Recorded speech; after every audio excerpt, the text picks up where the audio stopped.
आजचा दिवस अत्यंत महत्त्वाचा आहे। संसदेच्या अधिवेशनाचा आजचा दुसरा दिवस आहे। लोकसभेमध्ये महिला आरक्षण विधेयकावरून कालपासून प्रदीर्घ अनेक तास चर्चेला सुरुवात झाली। घटना दुरुस्तीसह एकूण 3 विधेयकांवरती काल मतदान संसदेच्या अधिवेशनात अंतर्गत महिला आरक्षण आणि मतदारसंघ फेररचनेबाबत महत्त्वाची 3 विधेयकं मांडण्यात आली आहेत। महिला आरक्षणासाठी घटना दुरुस्ती तसंच परिसीमनासाठी कायद्यात तरतूद करणारी 2 विधेयकं चर्चेसाठी सभागृहाला सादर करण्यात आली आहेत। लोकसभेत काल दिवसभर वादळी चर्चा झाली असून आज संध्याकाळी 4 वाजता मतदान पार पडणार आहे।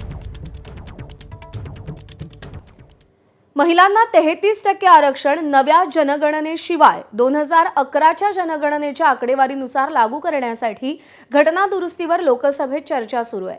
मात्र काल 2023 मध्ये पारित करण्यात आलेली घटना दुरुस्ती कालपासून लागू करण्यात आली आहे। केंद्रीय कायदा मंत्रालयाने त्यासंबंधी नोटिफिकेशन जारी केलंय। त्यामुळे जरी केंद्र सरकारला सध्या प्रस्तावित घटना दुरुस्ती संमत करून घेता आली नाही तरीही यापूर्वी संमत केलेला महिला आरक्षण घटना दुरुस्ती कायदा लागू करण्यात आलाय।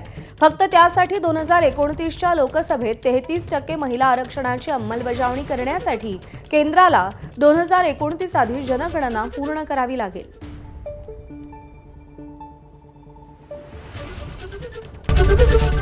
एबीपी माझा, उघडा डोळे बघा नीट।